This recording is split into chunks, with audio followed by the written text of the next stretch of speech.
మనం పచ్చెనగపప్పు కొబ్బరికాయ వండుకుందాం అన్నాను కదా, అందులోకి ఒక కొబ్బరికాయ కొట్టుకుంటే మనకి ఇలా వచ్చినాయండి. ఈ మిక్సీ పట్టుకుందాం, మురుమురుగా మిక్సీ పట్టేసుకుందాం. ఇవి తర్వాత చూడండి, ఈ కప్పుడు పచ్చెనగపప్పు నేను 2 గంటలు నానబెట్టుకుని ఉడకబెట్టుకుంటున్నానండి.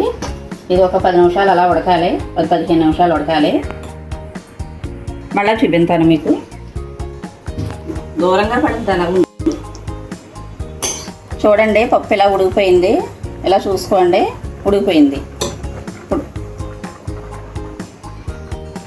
ఇలా కొన్ని నీళ్ళు పక్కకి తీసేసుకోండి. మనకు తర్వాత అవసరమైతే పోసుకుందాం, లేకపోతే లేదు. కొంచెం నీళ్ళు తీసేసుకోండి ఇలాగా. ఇందులో పచ్చిమిరపకాయలు వేసేసుకుందాం, కొంచెం కొత్తిమీర వేసేసుకుందాం, కొంచెం కరివేపాకు వేసేసుకుని కాసేపు ఉడకనిద్దాం.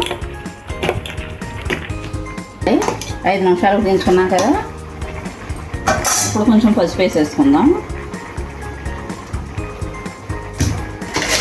అలాగే కొంచెం కళ్ళుప్పు వేసేసుకుందాం.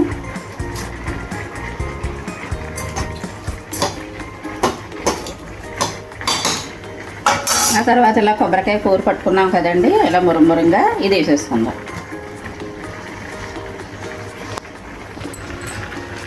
ఇలాగే ఒకసారి పప్పు ఇలా తిప్పేయండి. తిప్పి ఇలా కొంచెం కొత్తిమీర వేయండి. ఇలాగా కొంచెం ఈ నీరు లాగేంత వరకు ఉడకనిచ్చుకుందాం. ఉడకనిచ్చి మళ్ళీ పోపు వేసేటప్పుడు చూపిస్తాను. ఈ నీరు లాగే వరకు ఉడకనిచ్చుకుందాం. చూడండి, నీరు లాగేస్తుంది. ఈ మాత్రం పర్వాలేదు, మనం పోపు వేసుకుంటాం కదా, అందులో లాగేస్తే పోపు వేసుకుందాం. ఇప్పుడు పొయ్యి వెలిగించుకున్నామండి, మూకుడు పెట్టుకున్నాం.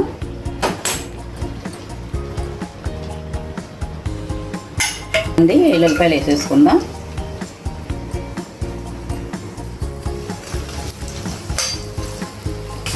చూడండి, వెల్లుల్లిపాయలు మరీ ఎగక్కర్లేదండి. ఇప్పుడు ఆవాలు వేసుకున్నాం, కొంచెం జీలకర్ర, ఎండుమిరపకాయలు వేసేసుకుందాం,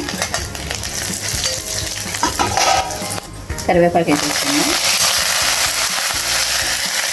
పప్పు వేసేసుకున్నాం. ఇందులో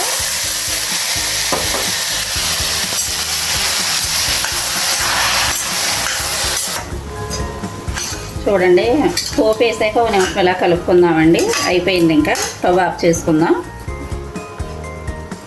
చూడండి, ఈ కూర పచ్చెనగపప్పు కొబ్బరి కూర అండి. ఈ కూర మీకు నచ్చితే లైక్ చేయండి, షేర్ చేయండి, సబ్స్క్రైబ్ చేసుకోండి, కామెంట్లో చెప్పండి.